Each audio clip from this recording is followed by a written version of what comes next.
सादर प्रणाम। मैं हूं हिमांशु द्विवेदी और स्वागत है आपका हमारी खास पेशकश चर्चा में। चर्चा के तहत आज हमारा विषय देश की नहीं बल्कि दुनिया की सबसे बड़ी राजनीतिक पार्टी हो जाने का दावा करने वाली भारतीय जनता पार्टी के स्थापना दिवस पर केंद्रित है। हमारा आज का विषय है 42 की भाजपा, शिखर भी सवाल भी। संदर्भ यह है कि भारतीय जनता पार्टी ने आज अपनी स्थापना के 42 साल पूरे कर लिए हैं। 6 अप्रैल 1980 को जनता पार्टी के विभाजन के बाद भारतीय जनता पार्टी नामक एक नया संगठन अस्तित्व में आया था। यह आवश्यकता इसलिए पड़ी थी क्योंकि 1977 में जयप्रकाश नारायण के आह्वान के चलते जनसंघ ने अपना विलय जनता पार्टी में कर लिया था और जनता पार्टी का हिस्सा हो जाने के बाद 2.5 साल की सरकार चलने के बाद जब अचानक फिर से आम चुनाव हुए और उसमें एक करारी हार का सामना जनता पार्टी को करना पड़ा, तो उसके बाद इस निष्कर्ष पर जनता पार्टी के पुराने नेता पहुंचे कि ये हार जनसंघियों के कारण हुई। उन्होंने इनकी दोहरी सदस्यता पर सवाल उठाया।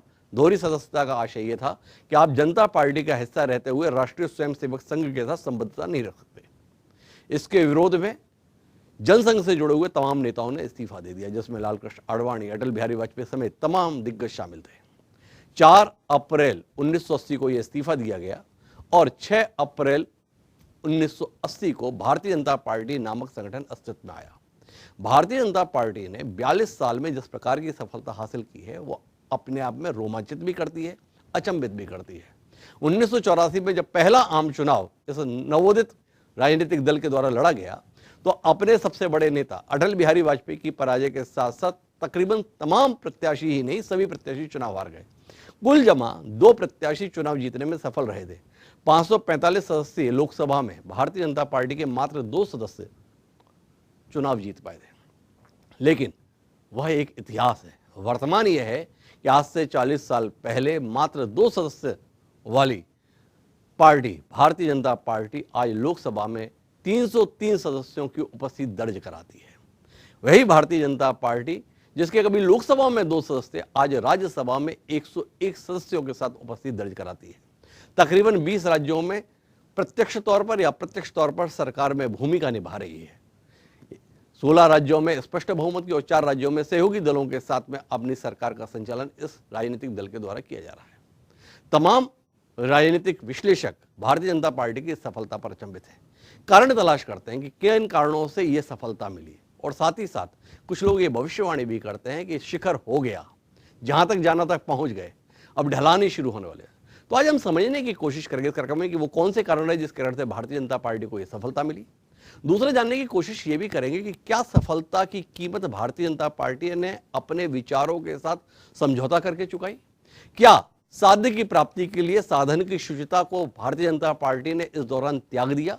क्या चाल चरित्र चेहरे के संदर्भ में भारतीय जनता पार्टी का अब आग्रह नहीं रहा। क्या संगठन को सर्वोपरि मानने वाला यह राजनीतिक दल अब व्यक्ति परख नहीं हो गया। और इन सब के बीच में जानने की कोशिश ये भी करेंगे कि क्या भाजपा की सफलता दरअसल कांग्रेस पार्टी के पराभव के चलते प्राप्त हुई है या भाजपा की सफलता के चलते कांग्रेस पराभव की गति को प्राप्त हुई है। तो ऐसे तमाम विषयों का आज हम विश्लेषण करेंगे। 4 खास मेहमान हमारे साथ इस चर्चा का हिस्सा बनने के लिए मौजूद हैं। उनसे आपका परिचय कराएं और देश और दुनिया के सबसे बड़े राजनीतिक दल के संदर्भ में कुछ गंभीर किस्म का विमर्श करने की कोशिश करें। उससे पहले समय है आज के विचार सूत्र का।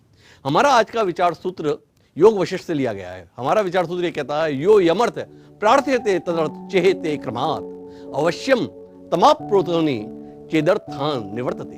अर्थात जो जिस वस्तु को पाने की इच्छा करता है वो उसको अवश्य ही प्राप्त कर लेता है यदि बीच में ही प्रयत्न को ना छोड़ दे। योग वशिष्ठ ने जो कहा था, क्या भारतीय जनता पार्टी के नीति निर्माताओं और लाखों करोड़ों कार्यकर्ताओं ने इस सूत्र को जहन में बसा के रखा और इसलिए सफलता के इस मुकाम पर वह पहुंचे हुए दिखते हैं। इस रोशनी में अपनी चर्चा को आगे बढ़ाते हैं। हमारे साथ इस चर्चा का हिस्सा बनने के लिए 4 खास मेहमान जुड़ रहे हैं। हमारे साथ भारतीय जनता पार्टी के विचारवान राजनीतिज्ञ, देश के पूर्व केंद्रीय मंत्री विक्रम वर्मा जी खास तौर पर इस चर्चा का हिस्सा बनने के लिए मौजूद है। हमारे साथ में कभी भाजपा में भी रह चुके कांग्रेस पार्टी के मध्य प्रदेश में उप नेता प्रतिपक्ष रहे राकेश चौधरी भी इस चर्चा का हिस्सा बनने के लिए मौजूद है। इन सबके बीच में हमारे साथ में देश के प्रबुद्ध पत्रकारों में शुमार श्रवण गर्ग जी भी हैं। तो हम अपनी चर्चा की शुरुआत विक्रम जी से करेंगे और विक्रम जी से समझने की कोशिश करेंगे कि आज भारतीय जनता पार्टी जिस मुकाम पर है, आप उस दृश्य का हिस्सा थे जब भारतीय जनता पार्टी का गठन हो रहा था। आपका एक फोटो भी आज आपके दामाद के द्वारा ट्वीट किया गया है, जिसमें आप अपनी 1 वर्षीय पुत्री के साथ और अपनी पत्नी के साथ उस अधिवेशन में भी थे जो मुंबई में हुआ था। जानना ये चाहूंगा विक्रम जी आपसे, जो सपना देखा था उसी अनुसार साकार हुआ? सपना साकार तो हुआ, पर उसके लिए जो कुछ छोड़ा गया विचार के स्तर पर, व्यवहार के स्तर पर, वो आपके मन को आहत करता है। लेकिन ये सिलसिला शुरू करूं उससे पहले 3 बयान साझा करना चाहता हूं। एक उस संकल्प के संदर्भ में जो अटल बिहारी वाजपेयी जी के द्वारा था, और उससे जुड़े हुए 2 और घटनाक्रम जो एक प्रधानमंत्री मोदी जी के संदर्भ में है और तीसरा छत्तीसगढ़ के मुख्यमंत्री भूपेश बघेल के संदर्भ में। एक बार सुनिए। मैं देश और दुनिया भर में फैले भाजपा के प्रत्येक सदस्य को बहुत बहुत शुभकामनाएं देता हूं। कश्मीर से कन्याकुमारी, कच्छ से कोहिमा तक भाजपा एक भारत श्रेष्ठ भारत के संकल्प को निरंतर सशक्त कर रही है। हम तो एक हाथ में भारत का संविधान और दूसरे में समता का निशान लेकर मैदान में कूदेंगे और जूझेंगे। हम छत्रपति शिवाजी महाराज के जीवन और संघर्ष से प्रेरणा लेंगे। सामाजिक समता का बिगुल बजाने वाले महात्मा फुले हमारे पथ प्रदर्शक होंगे। भारत के पश्चिमी घाट को मंडित करने वाले महासागर के किनारे खड़े होकर मैं ये भविष्यवाणी करने का साहस करता हूं कि अंधेरा छटेगा, सूरज निकलेगा, कमल खिलेगा। तो अटल जी ने कहा था अंधेरा छटेगा, सूरज निकलेगा, कमल खिलेगा। ऐसा ही हुआ या इससे इतर कुछ हुआ विक्रम जी? भारतीय जनता पार्टी के प्रारंभ से, ऐसे तो 77 में जनता पार्टी से मैं विधायक बना पहली बार जी, संसदीय सचिव भी बना। उसके पहले जनसंघ में भी रहा। मैं शायद हो सकता है कि अभी मध्य प्रदेश में एकमात्र व्यक्ति हूं जो जनसंघ से भी प्रतिनिधित्व किया है, जनता पार्टी से भी किया और भारतीय जनता पार्टी तीनों चुनाव चिन्ह का उपयोग हुआ जी। 1980 में जब भारतीय जनता पार्टी की स्थापना दिल्ली में हुई थी, मैं उससे उपस्थित था और भी हमारे वरिष्ठ नेता लोग मध्य प्रदेश के जो आज हमारे बीच में नहीं है वो सब थे। और उसके बाद पहला अधिवेशन मुंबई में हुआ। जैसा अभी आपने अटल जी के संदर्भ सुना कि अंधेरा छटेगा, उजाला होगा, प्रकाश होगा और कमल खिलेगा, ये भविष्यवाणी नहीं थी, ये उनका संकल्प था। और आने वाले कल में देश की राजनीति में क्या परिवर्तन होगा, भारतीय जनता पार्टी किस रूप में आगे बढ़ेगी, एक प्रकार से उनका संदेश, संकल्प और भारतीय जनता पार्टी के हजारों लाखों कार्यकर्ताओं ने उस संकल्प को अपना जीवन समर्पित करके पूरा किया। और आज आप खुद देख रहे हैं कि हिंदुस्तान के हर एक प्रदेश के अंदर भारतीय जनता पार्टी आज है। 16 राज्यों में हमारी सरकार है, 4 राज्यों में सहयोगी है, केंद्र में हमारी सरकार है। और एक पूछा जाए तो आज की तारीख में एकमात्र राष्ट्रीय पार्टी हम कह सकते हैं जिसका प्रतिनिधित्व लगभग देश के हर जनमानस में है। बाकी की पार्टियां तो सिकुड़ती जा रही है। और अटल जी का ये जो संकल्प था, अटल जी की जो भविष्यवाणी थी, उसको हमारे कार्यकर्ताओं ने, नेतृत्व ने और पूरा किया है। आज भारतीय जनता पार्टी देश की आकांक्षा का एक प्रकार से प्रेरक बनी हुई है। पर मेरा जो सवाल था आपसे विक्रम जी, जो जानने का विषय था, आप जिस शिखर पर हैं वो तो दिखाई देता है, पर इस शिखर पर पहुंचने के लिए क्या सिद्धांतों के स्तर पर पर्याप्त समझौता करने के लिए भाजपा तैयार नहीं हुई?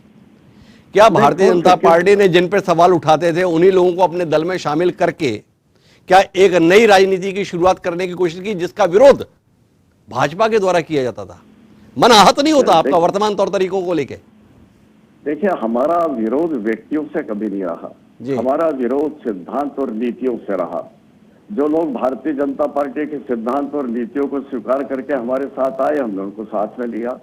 हमारा तो शुरू से फैसला चरेवेती चलते चलो, आगे बढ़ो, जो हमारे साथ आएगा उसको साथ में लेंगे। आपने जैसा आजादी के समय में कहा था कि जब बातें आई थी कि भाई यदि मुस्लिम लीग हमारा साथ देगी तो हम साथ लेके काम करेंगे, साथ नहीं देगी तो अकेले हम स्वतंत्रता का आंदोलन करेंगे, और नहीं तो विरोध करेंगे तो विरोध के बावजूद करेंगे।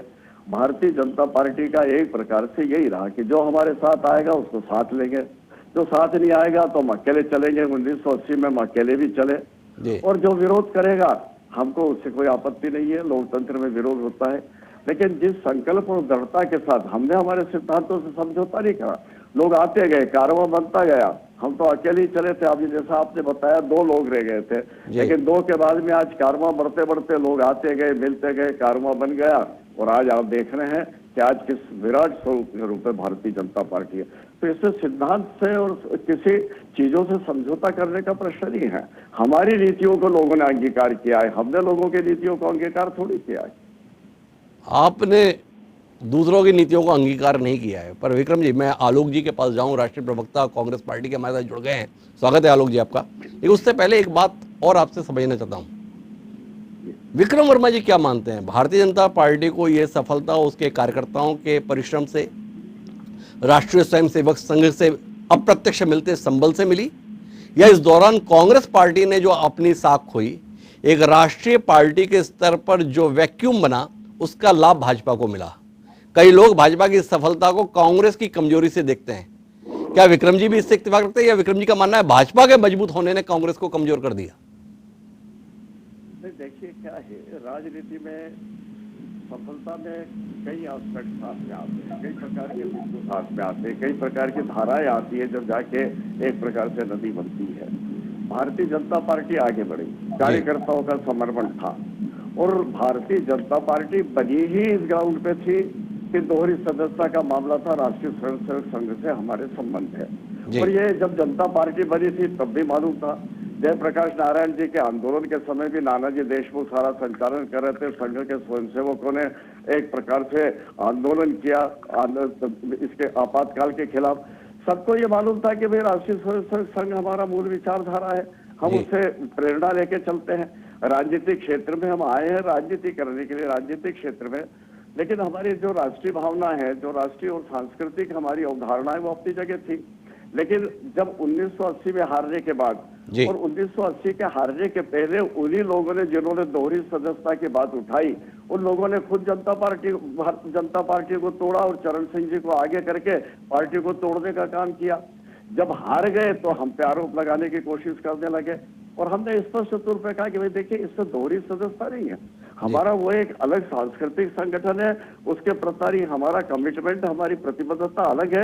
और राजनीतिक क्षेत्र में जो जनता पार्टी का मैनिफेस्टो है या जो राजनीतिक कार्यक्रम, उसके अनुरूप हम काम करेंगे। हमारी कहीं से कोई तकलीफ थी, लेकिन उन्होंने जब आरोप लगाए, सब कुछ किए, तो स्वाभाविक रूप से बहुत सौहार्दपूर्ण वातावरण में अटल जी, उस समय चंद्रशेखर जी हमारे राष्ट्रीय अध्यक्ष थे, उन्हें कहा भाई ठीक है, आपका और हमारा अलग अलग रास्ता है।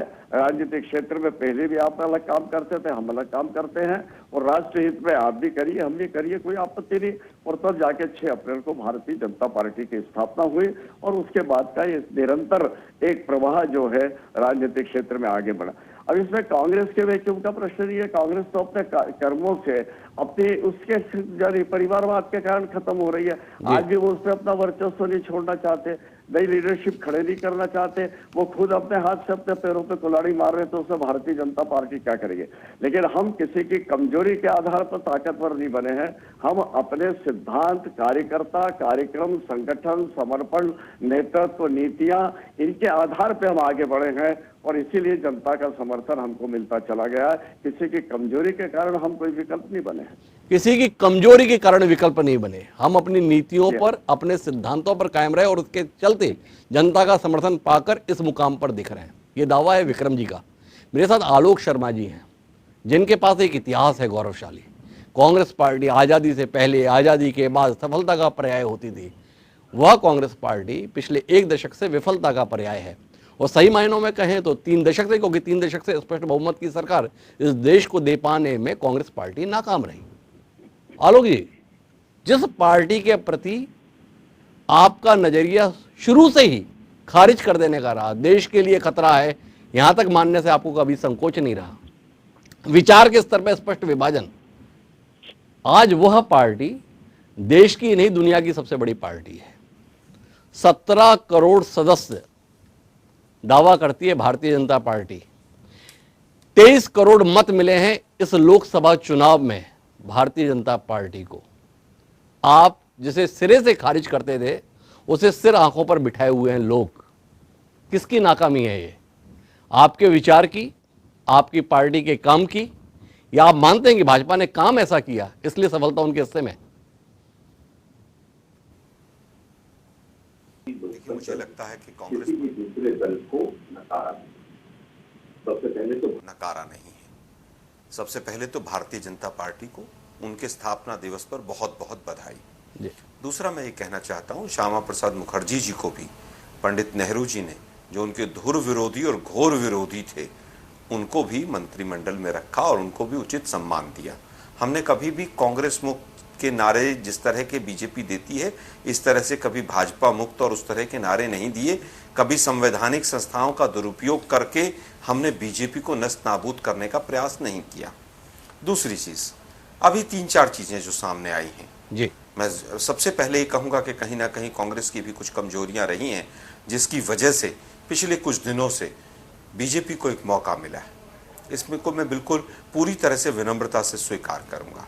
लेकिन जो बात करते हैं श्रेष्ठ भारत की, सामाजिक समता की, जो पार्टी विद डिफरेंस थी, जो सिद्धांत और नीतियों की बात करती है, विक्रम साहब अभी जो बोल रहे थे, वर्मा साहब, मैं उनका बहुत सम्मान करता हूं, मुझसे बहुत वरिष्ठ हैं वो, लेकिन मैं पूछना चाहता हूं, क्या यही नीति थी कि पूरी जिंदगी फारूक अब्दुल्ला फैमिली को पूरी तरह से दुत्कारा गया, तमाम तरह की शब्दावली इस्तेमाल हुई और पहली बार अटल जी की सरकार बनी तो दोनों बाप बेटे केंद्र में मंत्री थे?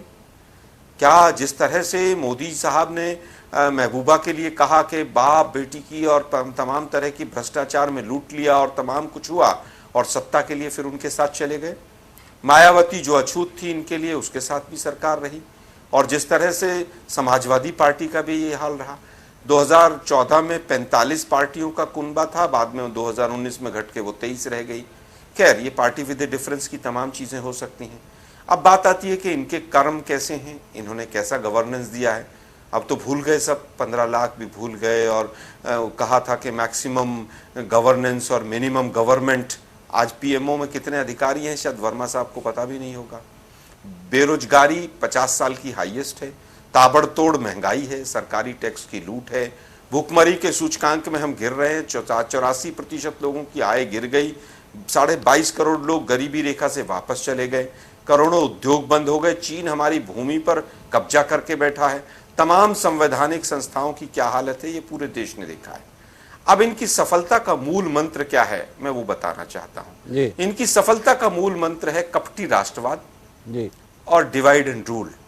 जब देश के प्रधानमंत्री लाल किले की प्राचीर से झूठ बोलने लगे तो समझ लीजिए कितने सिद्धांत उनके जेब में होंगे। देश के प्रधानमंत्री कहते हैं मैंने धारा 370 हटा दी। 1 घंटे का शो है टीवी चैनल का, अगर कोई कागज ऐसा मिल जाए कि धारा 370 अब संविधान का हिस्सा नहीं है तो मैं भी देखना चाहूंगा। जब देश के प्रधानमंत्री शमशान और कब्रिस्तान के नाम पर वोट मांगने लगे तो सोचिए कि क्या उनकी नीति होगी। 80 और 20 की बात और तमाम तरह की, आज उनका स्थापना दिवस है, मैं इसलिए ज्यादा नहीं कहना चाहूंगा। 54 रुपए पे डॉलर छोड़ा था, आज 80 पे पहुंचा हुआ है।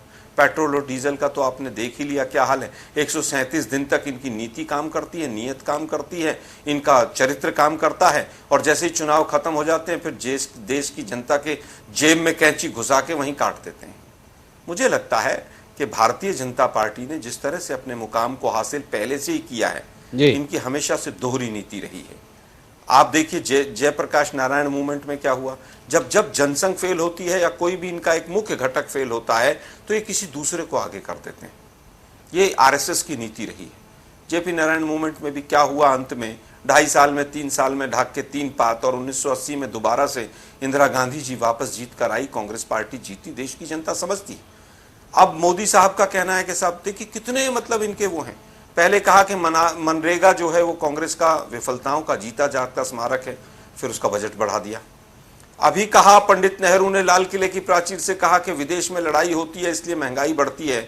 4 दिन बाद उनके मंत्री हरदीप पुरी जी वही बात कह रहे थे। तो इनकी दोहरी जो चाल होती है ना, यही इन्होंने देखा कि भाई 2009 में जब कांग्रेस पार्टी 206 सीट लेकर वापस आई तो इनको लग गया कि हम इनका कोई तोड़ नहीं निकाल सकते हैं।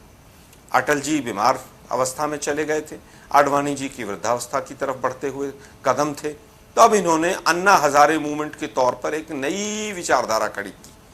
पूरी तरह से आरएसएस सपोर्टेड थे। आज कहां है अन्ना हजारे, कहां है लोकपाल, कहां है जन लोकपाल, कहां है लैंड एक्विजिशन बिल? वो बिल में घुस गए हैं, वो आरएसएस के मुखौटे थे। ये बीजेपी का मूल प्रमाण रहा है कि किस तरह से सत्ता को हथियाया जाए। एक एमएलए रहा मेघालय में तो सरकार गिरा ली, गोवा में क्या रहा, इलेक्शन कमीशन क्या कर रहा है पूरा देश देख रहा है। लोकसभा का चुनाव आता है तो पाकिस्तान पे सर्जिकल स्ट्राइक भी होती है, सब कुछ होता है, लेकिन आज तक हमें यह नहीं पता चलता पुलवामा क्यों हुआ है। तो कपटी राष्ट्रवाद, डिवाइड एंड रूल, हिंदू मुस्लिम करना, ये इनका मूल मंत्र है। फिर भी राष्ट्रवाद मैं एक बात जानना चाहता हूँ, पार्टी है, आपने भाजपा को सिरे से खारिज किया, आप एक भी कारण ऐसा नहीं ले रहे हैं जिसके कारण से इस पार्टी की सफलता को जायज ठहरा जाए। पर आपसे जानना चाहता हूं, ये जितने भी आपने कारण बताए, उत्तर प्रदेश जो कांग्रेस का मूल हुआ करता था, कांग्रेस का वर्चस्व हुआ करता था, इतनी खराब पार्टी, इतना खराब तौर तरीका, पर अभी हाल ही में और इतनी सारी विफलताएं जो फेरिस्त आप हमें गिना रहे थे, पर उत्तर प्रदेश में चुनाव हुआ, राष्ट्रवादी कांग्रेस पार्टी, कुल जमा सीट कितनी? 2, और भारतीय जनता पार्टी, आपके पास आंकड़ा है। जनता के स्तर पर इतनी विफलताओं के बावजूद भी इसी पार्टी के प्रति रुझान आपको बेचैन नहीं करता? आलोक जी, सोचने के लिए बाध्य नहीं करता? कुछ तो ऐसा है जिसके चलते जनता इन्हीं के पास जाती है। देखिए, मुझे लगता है एंकर महोदय कि पहली बार इनको पूर्ण बहुमत मिला है जी, कि बार बार जा रही हैं, ऐसा कहीं कुछ नहीं जी। अभी आप देखिए, मंडल के बाद एक अलग तरह की राजनीति थी। उत्तर प्रदेश में मंडल का पूरा प्रभाव था, जाति और धर्म का जी, और सबने वो कार्ड खेले। कांग्रेस पार्टी वो कार्ड नहीं खेलती। सपा पूरी तरह से एमवाई पर चली। अब जो पिछले कई वर्षों के चुनाव हैं, उनको आप देखिए, परसेप्शन बेस्ड चुनाव हैं। Either you are with BJP or you are against BJP, तो तीसरा कोई भी होगा वो वाइप आउट हो जाता है। क्या बसपा की एक सीट नहीं रह गई? जो बसपा वहां पर इतने वर्षों तक रूल भी करके गई, हम तो 35 साल से बाहर हैं, 36 साल से बाहर हैं, लेकिन क्या बसपा को किसी ने सोचा था एक सीट पर सिमट जाएगी? अकाली दल, जो बड़े 2 दिग्गज थे, बादल जी और सुखबीर जी, वो दोनों भी हारे, क्योंकि either you are with ruling party, आप किसी को जिता रहे हैं या किसी को हरा रहे हैं। जहां जहां तीसरी पार्टियां इस पोजीशन में नहीं होंगी, वहां वहां इसी तरह के नतीजे आएंगे। लेकिन क्या छत्तीसगढ़ नहीं हारे, राजस्थान नहीं हारे, मध्य प्रदेश नहीं हारे, तमाम बाई इलेक्शंस नहीं हारे, ये लोग सब हारे। गुजरात में भी border neck to neck fight थी। आज मैं तो केवल ये जानना चाहता हूं कि इतना कुछ अच्छा काम हो रहा है, तो वो सामाजिक आधार पर या आर्थिक आधार पर या विदेश नीति के आधार पर कहीं पर भी दिखाई क्यों नहीं दे रहा है? कहीं पर भी सफलता महसूस नहीं कर पा रहे आलोक जी। लेकिन हम इस बात पर केंद्रित हैं अपनी पूरी बातचीत को कि आखिर भारतीय जनता पार्टी के हिस्से में इतने अधिक राज्य, इतने अधिक वोट, इतने अधिक विधायक, इतने अधिक सांसद कैसे आ रहे हैं? कपटी राजनीति को जिम्मेदार ठहरा रहे हैं आलोक जी। मैं आऊंगा इसका उत्तर लेने के लिए विक्रम जी के पास, लेकिन मेरे पास चौधरी राकेश सिंह जी हैं। चौधरी राकेश सिंह जी मेरे साथ इस कार्यक्रम में इसलिए जुड़े हैं क्योंकि जब भारतीय जनता पार्टी के साथ जुड़ने की होड़ लगी थी, ऐसे में चौधरी राकेश सिंह भाजपा का हिस्सा बनने के बाद छोड़कर आ गए। तो चौधरी जी, आपसे जानने में, भाजपा का चुंबक इस समय बड़ा प्रभावी है, आपकी पार्टी के तमाम लोग अपना भविष्य भाजपा में ही ढूंढ रहे हैं, भाजपा के लोग भी अपना भविष्य भाजपा में ही खोजते रहते हैं। आपसे जानना चाहता हूं कि आखिर इस पार्टी में ऐसा क्या खराब आपको लग गया जिसके चलते सफलता के दौर में आपने इससे पीछा छुड़ाने में अपना ज्यादा भला समझा? जानने में दिलचस्पी है। हिमांशु जी, जी, आपने अभी पूरी वाकया जो बताया है, जी, भारतीय जनता पार्टी के 2 चारित्रिक चेहरे आपने बताए हैं। जी, एक पंडित अटल बिहारी वाजपेयी जी को बताया है, जी, जब उन्होंने 6 अप्रैल 1980 के लगभग इसका गठन हुआ, जी, और एक चेहरा आपने बताया श्रीमान नरेंद्र मोदी जी का वर्तमान। जी, और विचार का विषय ये चल रहा है कि भारतीय जनता पार्टी जो अटल जी के समय उतनी ज्यादा मजबूत नहीं हो पाई, जी, वो किन कारणों से आज देश में मजबूत हो गई। दूसरा, आप कह रहे हैं कि कांग्रेस इतनी बड़ी पार्टी थी, राष्ट्र हित की पार्टी थी, स्वतंत्रता संग्राम से जुड़ी रही, इतने वर्षों राज्य किया, वो क्यों जमींदोज होती जा रही, कमजोर होती जा रही जी, इन राज्यों में? ये बहुत ही मूल मुद्दे हैं समझने के।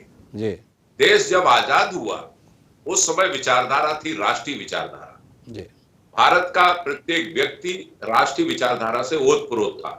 उसने उन स्वतंत्रता संग्राम सेनानियों की बदली होते देखा था, उन्होंने जेलों में जाते देखा था, वो नारे लगाते देखा था और देश को तरक्की का दौर करते देखा था।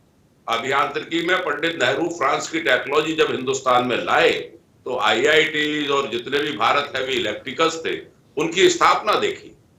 भारतीय जनता पार्टी में बेशक जिन पंडित अटल बिहारी वाजपेयी जी को मैं भी प्रणाम करता हूं, उन्होंने जो बात कही, उन्होंने कहा एक हाथ में संविधान होगा और एक में समरसता का रास्ता होगा, समानता का।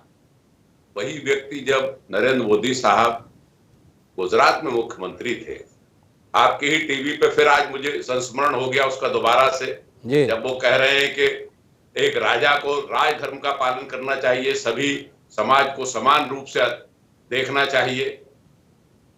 एक विचारधारा वो थी जो ये कह रही थी, सम्मान कर रही थी संविधान का, जो सम्मान कर रही थी देश की सभी जातियों का, सभी समाज का। वो विचारधारा भारतीय जनता पार्टी में जमींदोज हो गई, जिसके एक पुरोधा हमारे आदरणीय विक्रम वर्मा साहब भी थे, जिन्होंने पूरा इतिहास बताया। मेरे तो बड़े सम्मानीय है, आदरणीय है। मैंने विधानसभा में उनके साथ बहुत हिस्सेदारी की है, छोटे भाई की तरह। एक विचारधारा डॉक्टर हिमांशु जी वो थी, और एक विचारधारा वो है जिसके लिए आप कह रहे हैं कि देश में भाजपा आ गई। देश में भाजपा आ गई, वो विचारधारा नरेंद्र मोदी की विचारधारा है। देश में भाजपा आ गई, ये वो विचारधारा है जिसने 80 करोड़ लोगों को मजबूर कर दिया गरीबी रेखा में जीने के लिए, मजबूर कर दिया। 50 किलो नरेंद्र मोदी, 50 किलो योगी, इनके राशन से जनता पलेगी। इन्होंने गरीबी रेखा से ऊपर उठाने का काम नहीं किया। कारगिल का युद्ध हुआ तो इनके समय में, पुलवामा या कोई अटैक हुए पठानकोट के, इनके समय में। कभी इस बात का स्मरण आता है कि 1971 का वो युद्ध श्रीमती इंदिरा गांधी ने जब पाकिस्तान के 2 टुकड़े करा दिए और पूरा इतिहास बदल दिया, एशिया का नक्शा बदल दिया।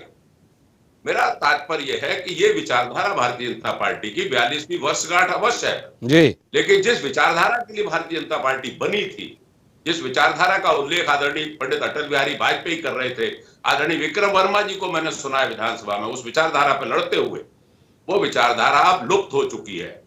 अब धर्मांधता की विचारधारा है, और जब से धर्मांधता आदरणीय अडवाणी जी लेके आए इस देश में, दूसरा कोई कार्ड था नहीं और इनके विचारों में भी नहीं है प्रगति।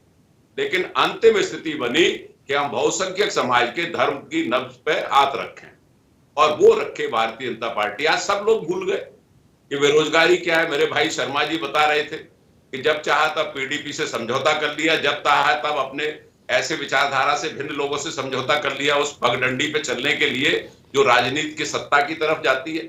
आज वर्तमान समय में मैं मानता हूं इस बात को, लेकिन आप देर सवेर ये मानिए कि जिस तरीके से एक बरसात के समय जो बेलें पैदा होती हैं और बहुत लंबी चढ़ जाती है बड़े बड़े बट वृक्ष पर, भारतीय जनता पार्टी जिसका नेतृत्व श्रीमान नरेंद्र मोदी कर रहे हैं, वो उस बरसाती बेल की तरह है जो बट वृक्ष पे बहुत तेजी से चढ़ गई है।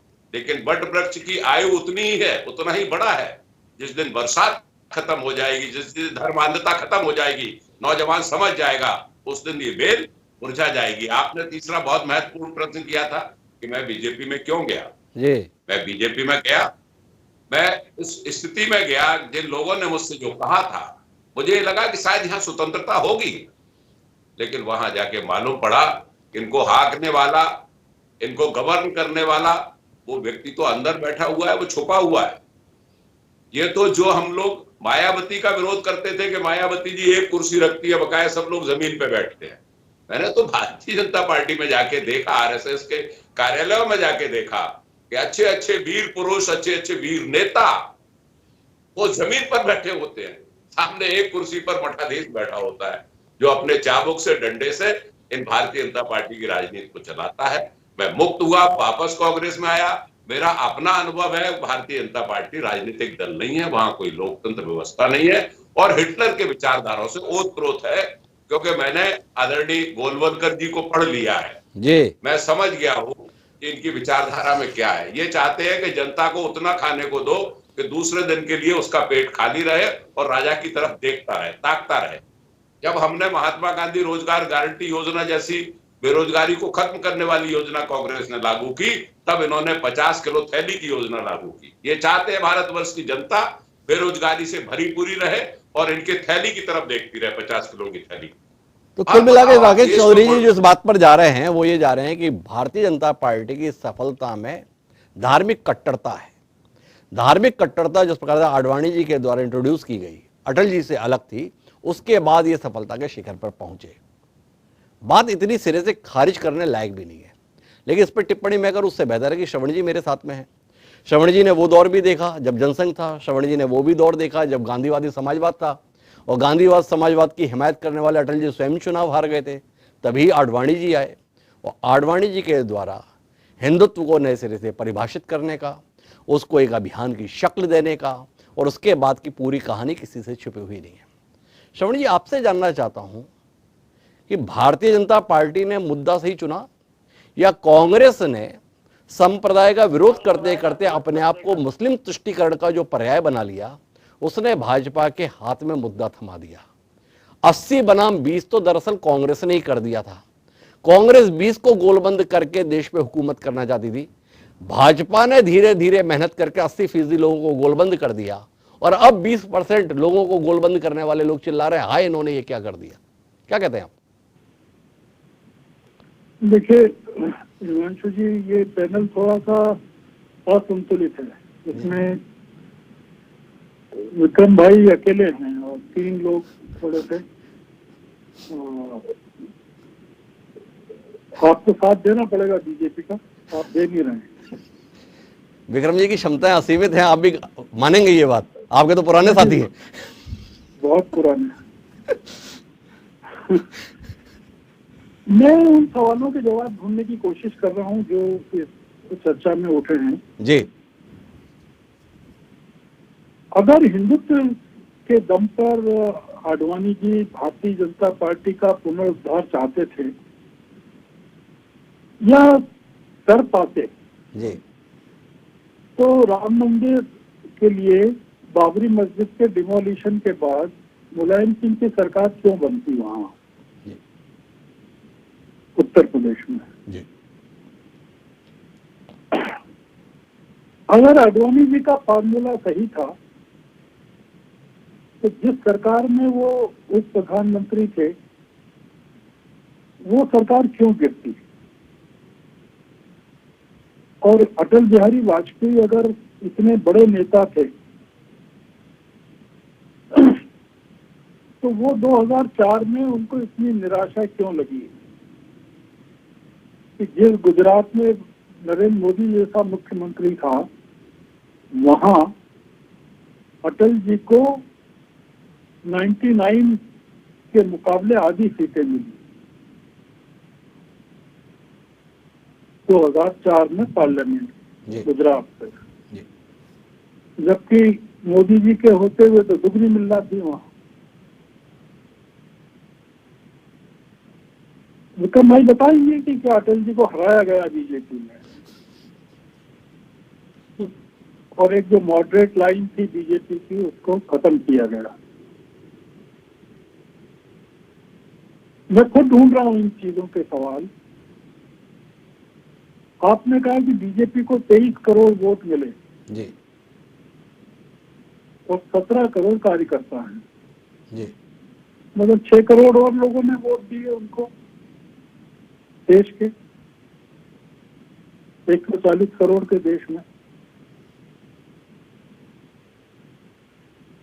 प्रधानमंत्री जी ने कहा कि कश्मीर से कन्याकुमारी, आप क्या मानते हैं कि कश्मीर में भी बीजेपी है और कन्याकुमारी में भी बीजेपी है? कच्छ से कोहिमा तो मैं मानता हूं, ये जो कच्छ से कोहिमा है और कश्मीर से कन्याकुमारी नहीं है, यही वो देश का विभाजन है जो भारतीय जनता पार्टी कर रही है।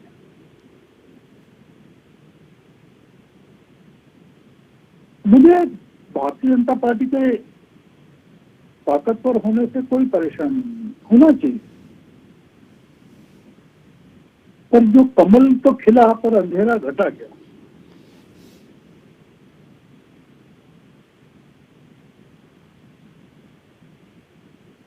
ये जो एक मुद्दा है जो मुझे डर लगता है हिमांशु जी, मैं कांग्रेस पार्टी की सीटें कम होने से परेशान नहीं हूं।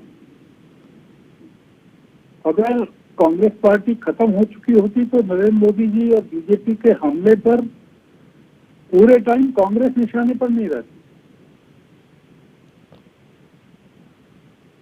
वो कांग्रेस पर ही हमला करते हैं, परिवारवाद पर हमला करते हैं। वो कांग्रेस के परिवारवाद पर तो हमला करते हैं, पर शरद पवार के साथ 20 मिनट बैठ कर बात करते हैं, पवार साहब के परिवारवाद की बात नहीं करते। अजीत पवार को मिला लेते हैं सरकार बनाने के लिए। मुझे जो डर लग रहा है वो ये लग रहा है कि किसी जमाने में सोवियत संघ बहुत मजबूत था, वहां एक ही पार्टी की हुकूमत थी, भारतीय कम्युनिस्ट, जो सोवियत कम्युनिस्ट पार्टी, और उसके सदस्यों की संख्या भी अपार थी।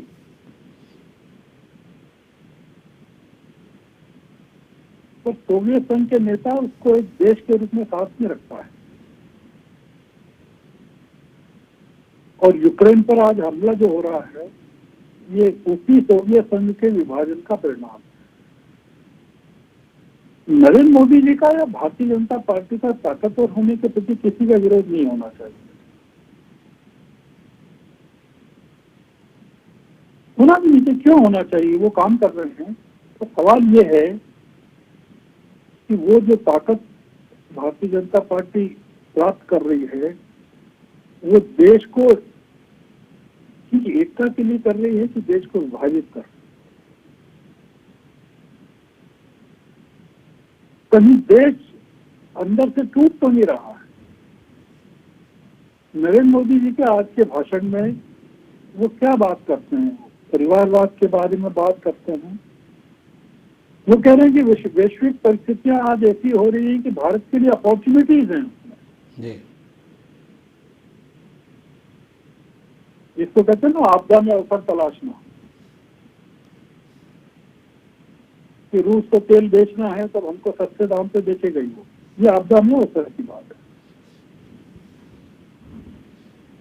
मेरा ये कहना है, क्या उन्होंने देश की मूलभूत समस्याओं के बारे में भारतीय जनता पार्टी के कार्यकर्ताओं का कोई आह्वान किया क्या आज के स्थापना दिवस के समारोह में? जहां जहां भारतीय जनता पार्टी की हुकूमतें हैं राज्यों में, उन राज्यों के मुख्यमंत्रियों को कहा क्या कि वो ये हलाल और झटका छोड़ें, हिजाब और बुर्का छोड़ें, बुलडोजर चलाना छोड़ें, मस्जिदों पर हमले करना छोड़ें और रोजगार की बात करें, महंगाई की बात करें, विकास की बात करें। वो कहते रहे सबका साथ सबका विकास,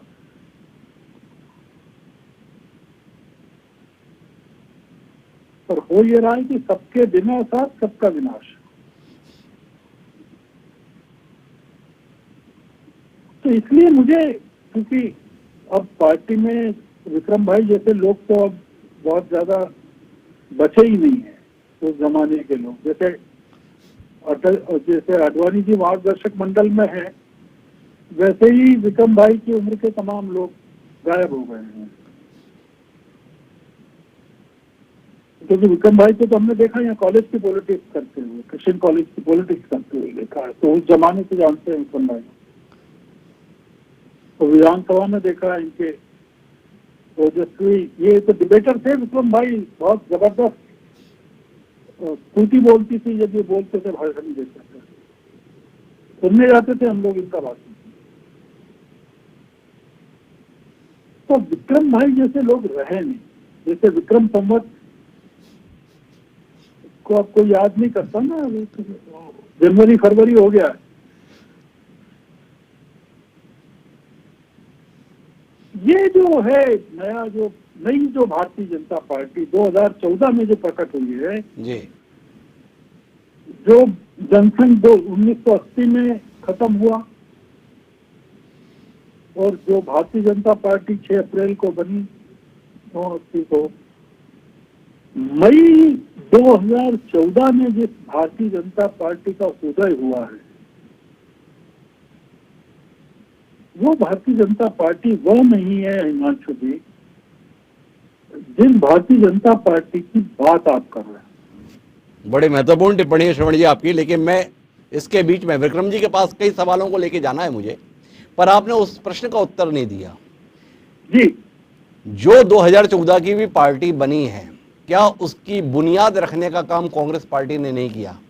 20% के संदर्भ में अपने आप को इतना ज्यादा खपा दिया कि 80% लोगों को यह एहसास कराने में 2014 की भाजपा सफल है कि देखो तुम्हारा इस साथ में कितना गलत हुआ, तुम्हारा भविष्य हमारे रहने तक ही सुरक्षित है। क्या इससे आपका इंकार है कि ये बुनियाद जो है, ये जो नींव है, ये कांग्रेस ने दी? जी, मेरा इनकार है इससे जी, क्योंकि कांग्रेस वही है जिसने अयोध्या में मंदिर के ताले खुलवाए थे। जी, कांग्रेस बदली नहीं है। जी, आपने 2014 में कांग्रेस की ब्रांडिंग कर दी जी, कि अरे ये तो मुसलमानों की पार्टी है, पार्टी। अटल जी ने नहीं की वो बात। आडवाणी जी ने रथ यात्रा निकाली तब भी इसको नहीं मनाया मुद्दा। जी, आप मुझे आडवाणी जी का एक भाषण सुना दीजिए जब वो चले हों सोमनाथ से और उन्होंने कांग्रेस पर अल्पसंख्यकवाद का आरोप लगाया हो, देश को विभाजित कर, उन्होंने राम मंदिर की बात कही, राम जन्मभूमि की बात कही, और कांग्रेस पर इस तरह से आडवाणी जी ने हमला नहीं किया। तो जो कुछ भी है वो 2014 के संदर्भ में। विक्रम जी आपके पास आना चाहता हूं। श्रवण जी ने एक महत्वपूर्ण बिंदु दिया, आलोक जी ने तो सीधे तौर पे कहा कि कपटी राजनीति ही कुल मिला के आपकी सफलता की बुनियाद है। चौधरी राकेश सिंह तो सीधे तौर पर कह रहे हैं कि संचालित आप किसी और मठाधीश के हाथों से होते हैं। तो 3 बिंदु आपके संदर्भ में है। विक्रम वर्मा जी जिस विचार के साथ अपने जीवन को होम किए हैं, वो विचार कपटी राजनीति का, क्या इस बात को विक्रम जी मानते हैं? एक सवाल। दूसरा, आपने कहा कि संघ हमारा सांस्कृतिक संगठन है, ये सांस्कृतिक संगठन से जुड़े हुए लोग आपके यहाँ पे संगठन मंत्री बनकर जिस तरीके से आपके संगठन को हाँकते हैं, उसके बाद भी आप जैसा विचारवान राजनीतिज्ञ भी संघ को केवल सांस्कृतिक संगठन कहना चाहता है। इस पर थोड़ा अचंभा है, इस पर आपकी दृष्टि मिलेगी, आप अब भी क्यों ऐसे सांस्कृतिक संगठन कहना चाहते हैं? 2। और तीसरा, ये जो श्रवण जी का कहना है, जब 1980 के जिसके आप प्रत्यक्षदर्शी थे वो भाजपा अलग थी, और 2014 से जो भाजपा है इसमें केवल आपकी दर्शक के तौर पर भूमिका है, आप जैसे लोगों की दर्शक के तौर पर भूमिका है। आज की ये जो भाजपा है वो बनाने के लिए आपने भाजपा में पसीना नहीं बहाया था। अप्रत्यक्ष कहना है उनका, सीधे नहीं, अप्रत्यक्ष। आपकी स्पष्ट टिप्पणी। सबको लग रहा है आप अकेले पड़ गए हैं, पर मुझे लगता है विक्रम जी को जो लोग जानते हैं तो बहुत बराबरी का मामला ना हो ऐसा संभव नहीं है। देखिए, हमने तो अकेले बहुत सफर किया, राजनीति भी अकेले की है, इसलिए इसमें कोई अकेले वाली। और जो तीनों महानुभाव हैं, मैं इनका सम्मान करता हूँ। श्रवण जी तो हम इंदौर में रहे हैं, उनका काफी सम्मान है, अच्छे पत्रकार, उनका बराबर मैं आज भी आर्टिकल पढ़ता रहता हूँ, मार्गदर्शन मिलता है उसके माध्यम से। भाई राकेश चौधरी हमारे साथी रहे, आलोक जी काफी वो है, तो मैं तीनों का बहुत सम्मान करता हूँ। अब रहा जहाँ तक है भाजपा, जो 2000 और जो उस समय हमारी स्थापना हुई, आज भी भारतीय जनता पार्टी नहीं बदली हुई है। अभी बात आई कि धर्म की बात या कांग्रेस में सांप्रदाय, आडवाणी जी ने हमेशा छद्म धर्म निरपेक्षता की बात की थी कि भाई कांग्रेस धर्म निरपेक्षता की बात करती है, लेकिन ये छद्म धर्म निरपेक्षता है, और उनका झुकाव एक तरफ बराबर जाता रहा। वो आज हमको देखने को मिलता है। अभी आलोक शर्मा जी बात कर रहे थे, मैं आज ही पढ़ रहा था, उनके कांग्रेस के विधायक है भोपाल से आरिफ मसूद जी। अब यदि कांग्रेस से एक सर्कुलर निकाला कि भाई रामनवमी मना लीजिए, आप हनुमान चालीसा का पाठ कर लीजिए, अब इसमें क्या आपत्ति है? लेकिन उन्होंने जिस तरह से विरोध करा, इसलिए फिर हमको कुछ कहने की जरूरत नहीं पड़ती है, हमारा बहुत सा काम यही लोग कर देते हैं। तो इस प्रकार से हमें कुछ कोई अलग से कहने की आवश्यकता नहीं है। आखिर देश का बहुसंख्यक जो समाज है, आप उसकी उपेक्षा कैसे कर सकते हो? क्या मनमोहन सिंह जी ने, कांग्रेस के लोग इस बात का जवाब नहीं दे सकते कि मनमोहन सिंह जी ने जब अपने पार्लियामेंट के अंदर, में तो उस समय राज्यसभा सदस्य था, ये कहा था कि इस देश के जो आर्थिक साधन है, संसाधन है, उसपे अल्पसंख्यक का अधिकार है। ये क्या हमारे संविधान में हम ऐसा कह सकते हैं? देश के जनमानस का अधिकार है, उससे सब अल्पसंख्यक, बहुसंख्यक सब लोग आते हैं। लेकिन प्रधानमंत्री देश का ये बात बोल रहा है, ये हमारे साथी इस बात को कहने को तैयार नहीं कि क्यों ये ऐसा करा, उसकी आलोचना क्यों नहीं करी आपने? ये इस प्रकार की बात हमने तो पार्लियामेंट के अंदर बोला कि भाई आप कैसा बोल रहे हो, ये संभव है क्या? ये सारी चीजें, अब ये हम पे कहते हैं कि आप बहुसंख्यकवाद की बात करते हो, आप धार्मिक बात करते हो, आपका चेहरा आपने अपने आप इस प्रकार कर दिया कि जिससे देश के बहुसंख्यक समाज को लगा कि यार ये तो हमारे साथ उपेक्षा हो रही है, अन्याय हो रहा है, हमारे हितों पर कुठाराघात हो रहा है। राम जन्मभूमि का ही मामला रहा, आज सुप्रीम कोर्ट में शपथ पत्र देते हो कि राम जी नाम का कोई व्यक्ति अस्तित्व था ही नहीं है, तो काल्पनिक है, और फिर आप हम पे आरोप लगाते हो क्या राम जी की बात करते हो?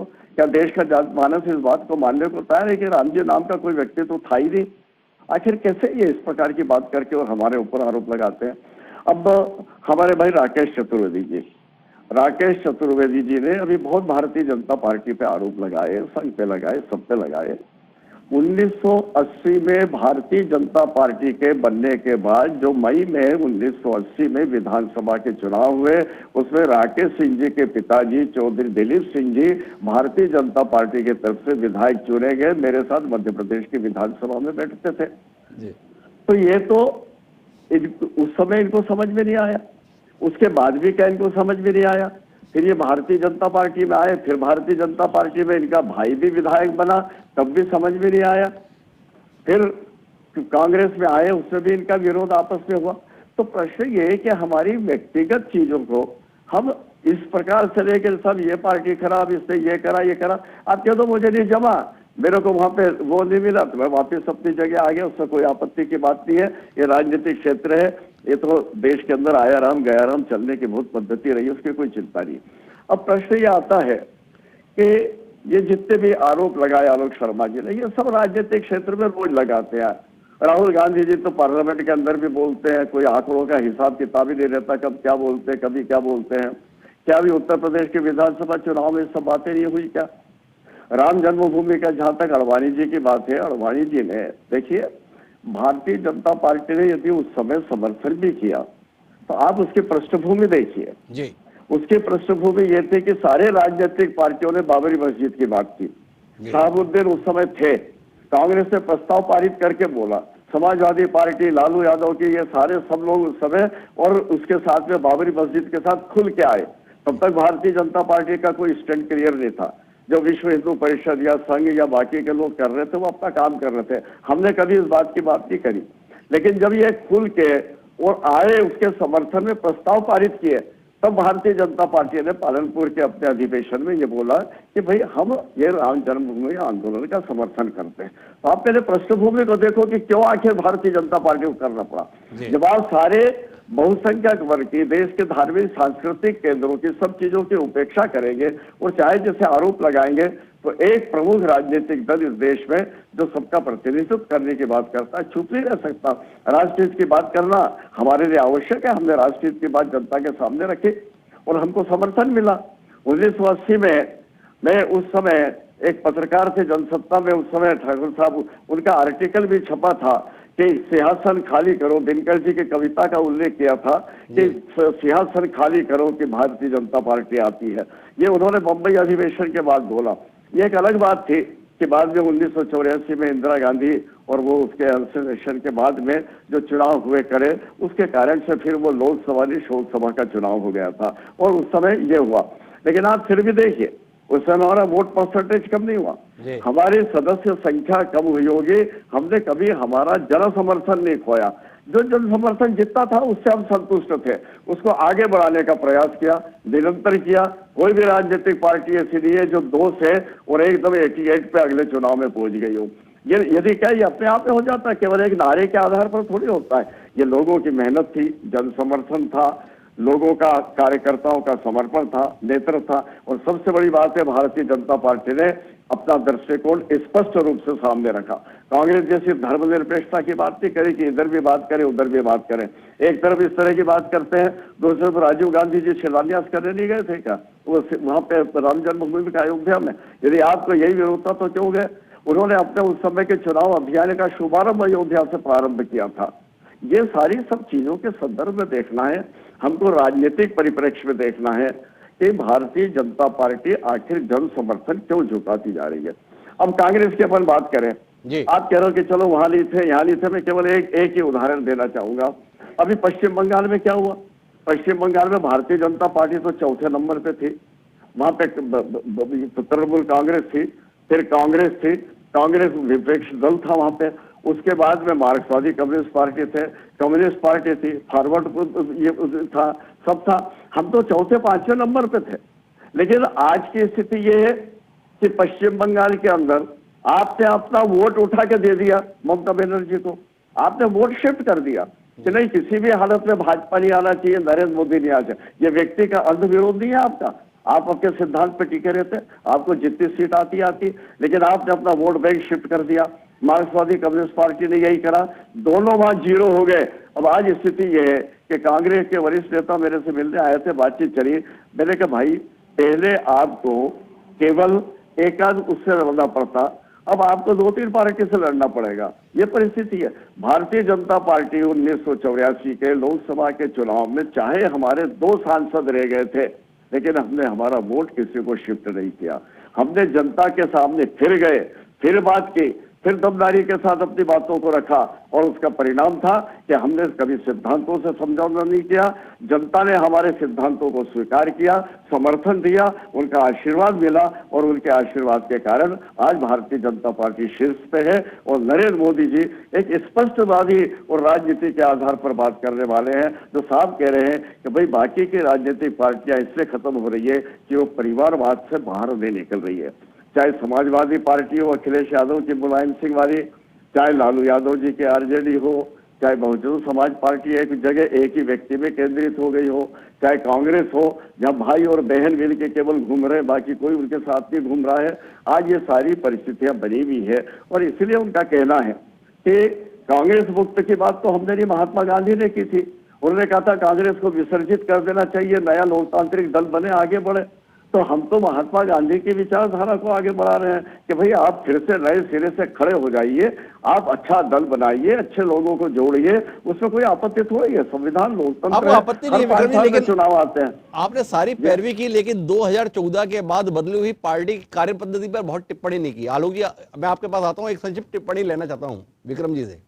क्या आप कांग्रेस के रास्ते पे आगे नहीं है? परिवारवादी पार्टियां ये सारी, लोकतंत्र में इनकी आस्था नहीं है। मैं विक्रम जी आपसे समझना चाहता हूं, ये कौन सा लोकतंत्र है जिसमें 42 साल की उम्र तक पार्टी राष्ट्रीय अध्यक्ष को आज तक चुनकर, निर्वाचित होकर नहीं दे पाई देश के सम्मुख? आज तक राष्ट्रीय अध्यक्ष के पद पर कोई चुनाव के तहत 2 व्यक्ति आमने सामने आए हों, हुआ नहीं। मनोनयन की प्रक्रिया कहीं और से तय होता है और वह सामने आ जाता है। देखिए किसी की ओर से नहीं होता है, बैठ के विचार विमर्श होता है। कई बार 2-3 नाम सामने आए हैं और 2-3 नाम के बाद में फिर शीर्ष नेतृत्व को छोड़ दिया जाता है कि आप क्या करें। बंगारू लक्ष्मण जी जब बने, मुझे याद है उस समय 2-3 नाम आए, लेकिन उसके बाद में अटल जी, अडवाणी जी, मुरली मनोहर जी को कह दिया गया कि आप इनमें से देख लीजिए कौन क्या रहेगा। और चूंकि दक्षिण में हमको आगे बढ़ना था इसलिए हमने ये किया। तो क्या होता है कि नाम आते हैं, विचार भी होता है, विचार विमर्श भी होता है, सब होता है। बाकी संगठनों से भी जो हमारे समर्थक है समर्थन देते हैं, आम आदमी, बाकी लोगों से भी, बहुत से लोगों से चर्चा होती है और उसके बाद में जो एक सर्वानुमति जिस नाम पे होती है उसी को तो अध्यक्ष बनाएंगे। ऐसा तो नहीं है कि नहीं साहब हम ये करें या ये करें, तो उससे कोई फर्क नहीं पड़ता है।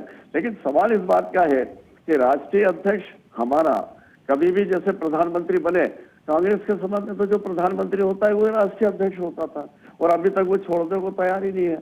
तो हमारे यहाँ ये स्थिति नहीं है। कार्यकर्ताओं में से ही जो श्रेष्ठतम, जिसका समर्पण, जिसका लंबे समय काम है, निष्ठा है, प्रतिबद्धता है, कमिटमेंट है, और वो भारतीय जनता पार्टी के विचारों को समझ के जनमानस तक ले जा सकता है, वो सक्षम व्यक्ति को हम चुनते हैं और उसके लिए सबकी सहमति बनती है। राष्ट्रीय कार्य समिति होती है, अधिवेशन होता है, उसमें सबकी स्वीकृति होती है। आखिर ये कैसे कह सकते कि नहीं होता है? तो इसलिए आम सहमति के आधार पर, कार्यकर्ताओं की भावनाओं के आधार पर हमारा संगठन चलता है और आज भी चल रहा है, और यही उसकी आम सहमति, कार्यकर्ता की निष्ठा, कार्यकर्ता का उसके प्रति विश्वास है। इसलिए ये पार्टी आज धीरे धीरे निरंतर इससे आगे बढ़ी है और मुझे आगे भी इसका भविष्य अच्छा दिखता है। जिन विक्रम वर्मा जी ने मध्य प्रदेश में ऐतिहासिक प्रदेश अध्यक्ष के चुनाव का साक्षी बनना स्वीकार किया, भागीदारी की, वो विक्रम जी हमको बता रहे हैं कि राष्ट्रीय स्तर पर सर्वानुमति के साथ में सारा काम कैसे हो जाता है।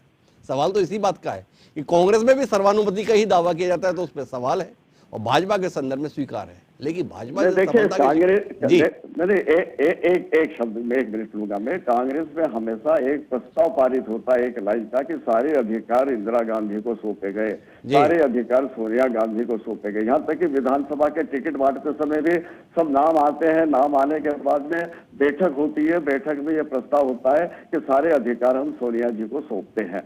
भारतीय जनता पार्टी में ऐसा तक हुआ। हम चुनाव समिति में बैठते हैं, नामों का सिलेक्शन होता है, पैनल बनता है, बातचीत होती है, फिर उसको लेके केंद्रीय चुनाव समिति में जाते हैं हमारे वरिष्ठ नेता लोग, वहाँ बातचीत करते हैं, जो फाइनल होता है उसको स्वीकार करते हैं। तो ये कहूंगा कि कोई एकदम कर दिया कि नहीं हमने उनको अधिकार दे दिया। अधिकार तो ये एक सम्मान है कि सारी चर्चा करने के बाद कहा जाता है कि ये विचार विमर्श के बाद अंतिम निर्णय तो आखिर कोई एक व्यक्ति तो विक्रम जी, इस बात के हामी है कि हमारे यहाँ लोकतांत्रिक पद्धति है, लेकिन आलोक जी को आपत्ति थी, विक्रम जी जो दलीलें दे रहे थे, एक बार आलोक जी की आपत्ति को सुनते हैं और फिर जाके इस चर्चा को अंजाम पर पहुंचाने की कोशिश करते हैं, क्योंकि समय मेरे पास सीमित बचा है। जी आलोक जी। हिमांशु भाई, देखिए, अभी विक्रम वर्मा साहब कह रहे थे कि इनके यहाँ तो सर्वसम्मति से अगर कुछ हो जाए, अभी दूसरे सेंटेंस में इन्हें कहा कि किसी एक व्यक्ति में तो जो है वो पूरी तरह से अधिकार देने ही पड़ेंगे जी, और कांग्रेस में हो जाए तो बड़ा गलत है जी। कांग्रेस के सेंट्रल इलेक्शन कमेटी और स्टेट इलेक्शन कमेटी का तो इनको पता ही नहीं होगा।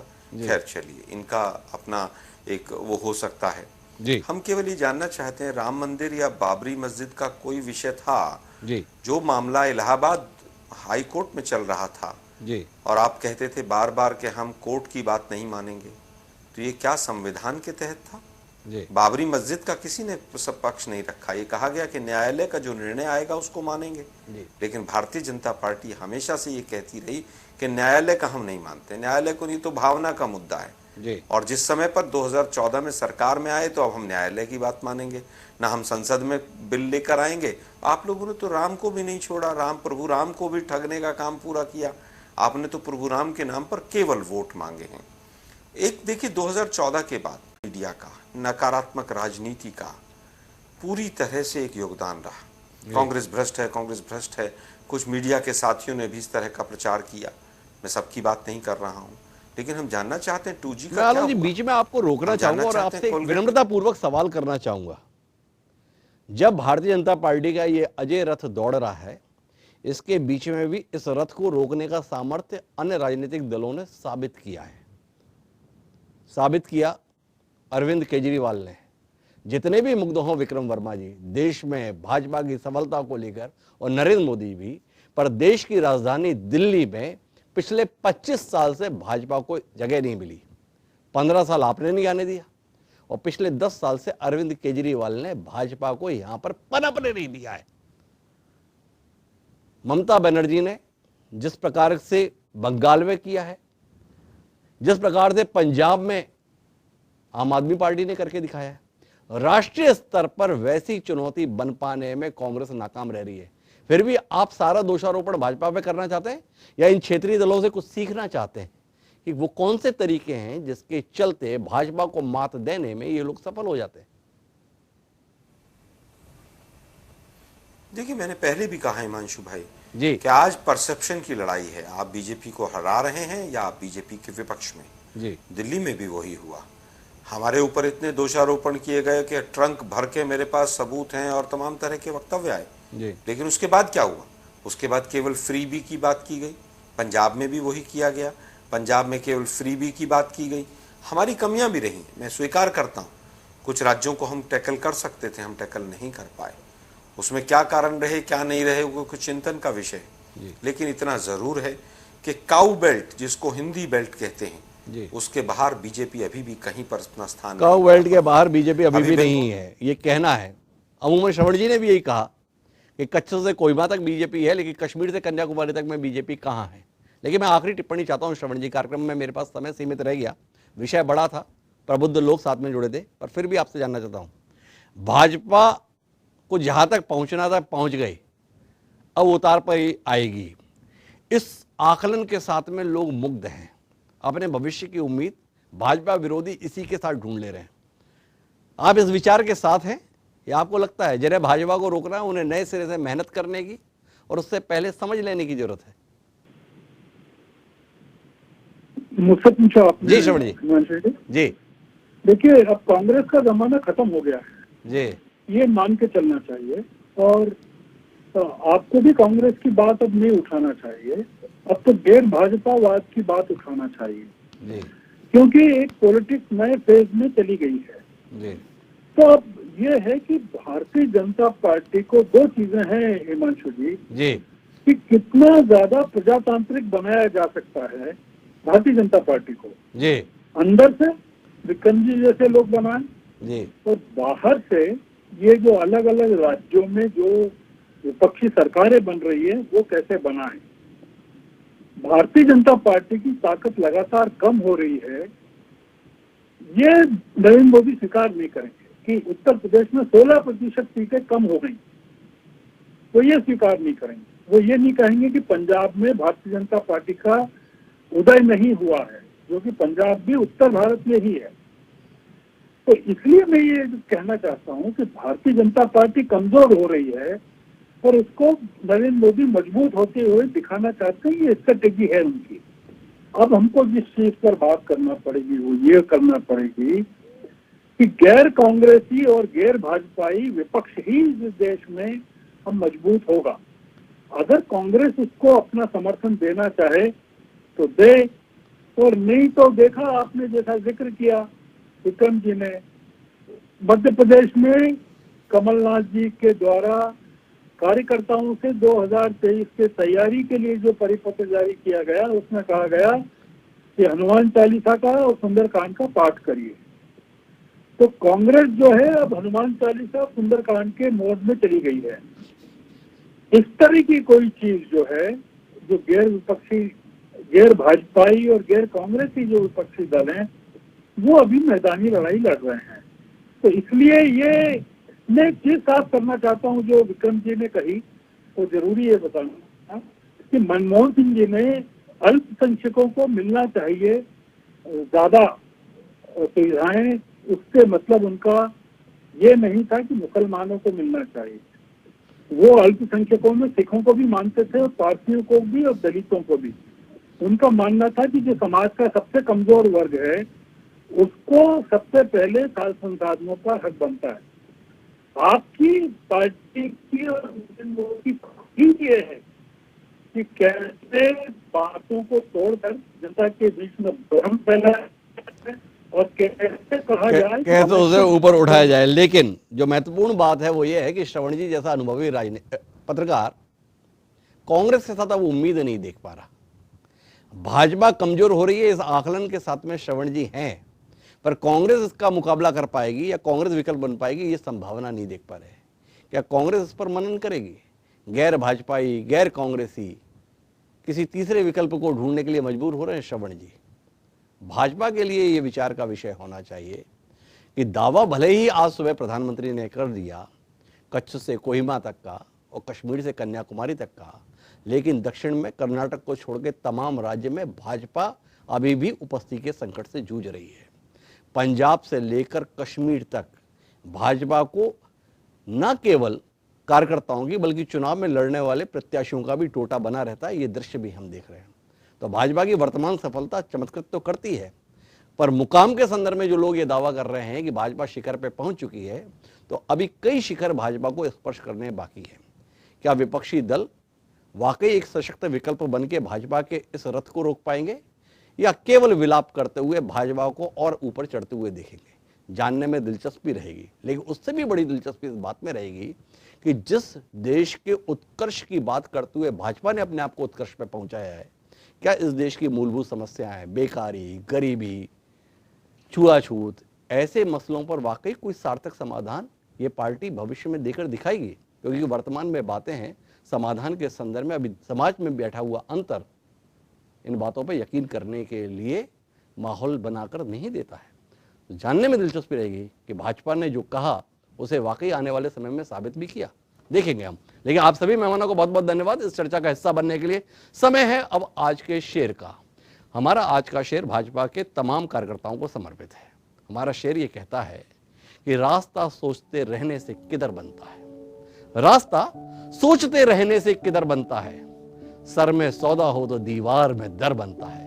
जलील अली ने जो ये शेर कहा था वो भाजपा के कार्यकर्ताओं ने तो चरितार्थ कर दिया, पर विपक्ष में बैठे हुए तमाम लोग क्या इस शेर के मायने समझ रहे हैं? और अगर समझ पा रहे हैं तो फिर उस अनुसार कदम क्यों नहीं उठा रहे हैं? विचार कीजिएगा। बहरहाल अब मुझे दीजिए आज के लिए इतना ही। कल फिर मिलेंगे नए विषय के साथ, तब तक के लिए सदा प्रणाम।